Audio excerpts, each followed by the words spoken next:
کیوں؟ ہم نے اسلام کو چھوڑ دی، ہم رسماً مسلمان ہیں، اصل کہاں؟ یہاں عبداللہ ابن حذافہ کو دیکھو، شہزادی کو پیش کیا اس نے ہرقل نے، اور اس کے ساتھ حکومت پیش کی، دونوں لو، انہوں نے جو جواب دیا وہ تاریخ میں ثبت ہو کے رہ گیا۔ بدبخت، تو کیا بیٹی پیش کرتا ہے؟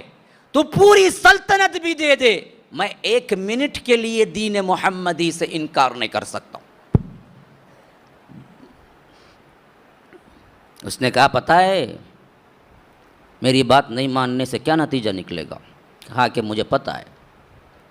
بولا کہ کیا ہے؟ کیا کر دے گا تو؟ مار دے گا نا؟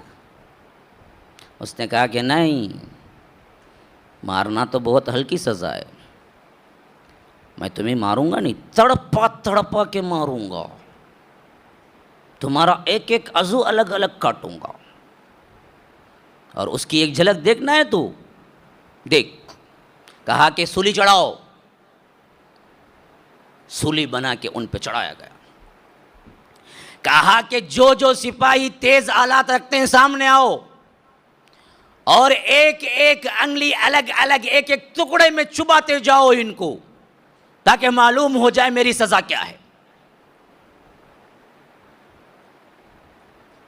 کہ اس پر کوئی پیٹ میں، کوئی انگلی پہ، کوئی جسم پہ، یہ استقامت کا پہاڑ بنے کھڑے ہوئے۔ تو اس نے کہا اس سے بات نہیں چلے گی، یہ بڑا کٹھن ہے، یہ ڈرنے والا نہیں ہے، اس کو اتارو نیچے۔ اتار دیا گیا۔ کہا کہ تانبے کے بہت بڑی کڑھائی میں، دیگچی میں تیل ڈالو اور گرم کرو۔ سامنے انگار بنا کے ایک تانبے کی بہت بڑی کڑھائی تھی، اس میں کیا ہے تیل ڈالا اور اس کو دہکانے لگے، یہاں تک کہ تیل کھولنے لگا کھت پت۔ کہا کہ جاؤ مسلمان قیدیوں میں سے کسی مسلمان کو بلا کے لے آؤ۔ اس کے بعد مسلمان قیدی اور بھی تھے، تو ایک قیدی کو بلایا گیا اور کہا کہ پھینکو ان کو اٹھا کے۔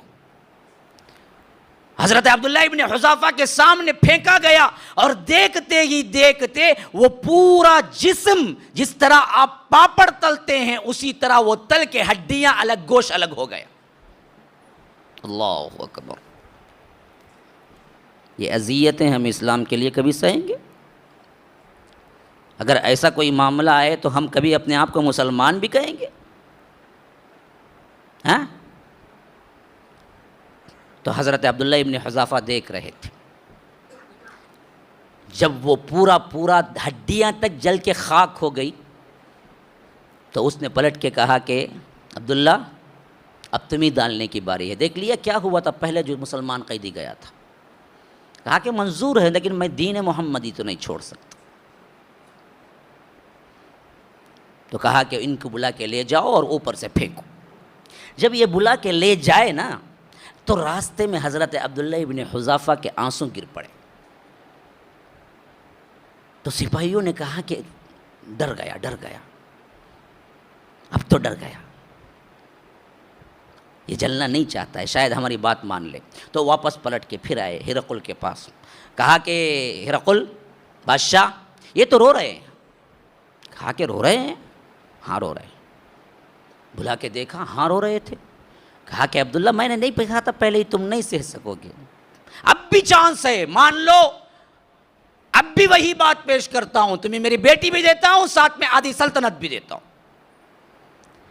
حضرت عبداللہ ابن حذافہ نے ہنس کے کہا بادشاہ میرے رونے سے تو غلط مطلب نکال لیا ہے، میں میری موت کے ڈر کی وجہ سے نہیں رو رہا تھا، میں اس لیے رو رہا تھا کہ اللہ نے مجھے ایک ہی جان دی تھی، میں اس لیے رو رہا تھا کہ اللہ نے مجھے ایک ہی جان دی، اور وہ جان اب جانے والی تھی، اللہ کی راہ میں قربان ہونے والی تھی۔ میں رو اس لیے رہا تھا کہ اللہ مجھے 100 جان دیتا تو میں 100 مرتبہ اس کی راہ میں شہید ہوتا۔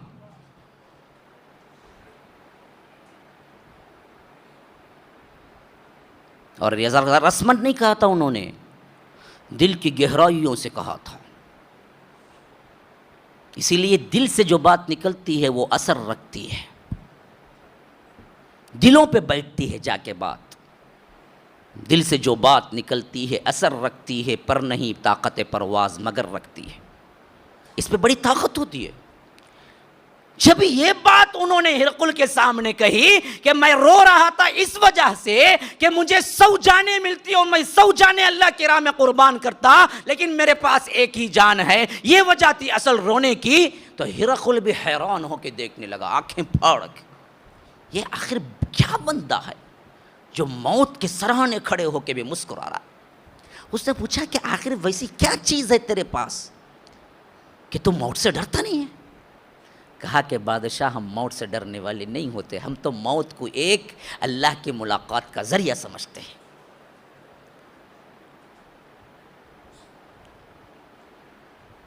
تو بادشاہ کہتا ہے کہ عبداللہ میں مان لیا تیرے ایمان کو، میں نے ایسا سخت کبھی میری زندگی میں نہیں دیکھا. ابھی ایک ریکویسٹ ہے، تو صرف مجھے پیشانی پہ آ کے ایک پیار کر دے، میں تجھے بھی اور تیرے پورے ساتھیوں کو چھوڑ دوں گا. عبداللہ ابن حذافہ نے کہا میں کسی غیر مسلم نجس کو پیار کرنے والا نہیں ہوں.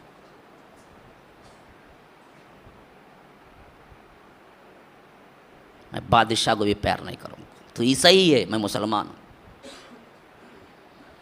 تو ریکویسٹ شروع کر دی، منت سماجت شروع کر دی، عبداللہ یہ کام کرو. تو ساتھ میں جو قیدی کھڑے ہوئے تھے مسلمان قیدی، انہوں نے کہا کہ صحابی رسول آپ ایک کام کر دیں، کیونکہ آپ کی جان نہیں اتنے مسلمانوں کی جان بچ جائے گی. تو حضرت عبداللہ ابن حذافہ نے کہا کہ اچھا تم کہنے پر میں کر دیتا ہوں. تو کہا کہ بادشاہ ایک شرط ہے، کسی کو اذیت نہ دینا، اور جیسا وعدہ تو نے کیا ہے ویسا مجھے اور میرے پورے مسلم قیدیوں کو جو بھی تیرے پاس ہیں سب کو ملا کے رہا کر دینا. اگر یہ شرط پوری تو کرتا ہے تو میں تجھے پیار کرتا ہوں. اس نے کہا کہ چلو جی مانتا ہوں، میں میرے پیشانی پہ ایک پیار کر دو. تو حضرت عبداللہ ابن حذافہ اٹھے اور پیار کیا. تو وہ اپنے وعدے کے مطابق حضرت عبداللہ ابن حذافہ کو اور تمام قیدیوں کو چھوڑ دیا کہ جاؤ.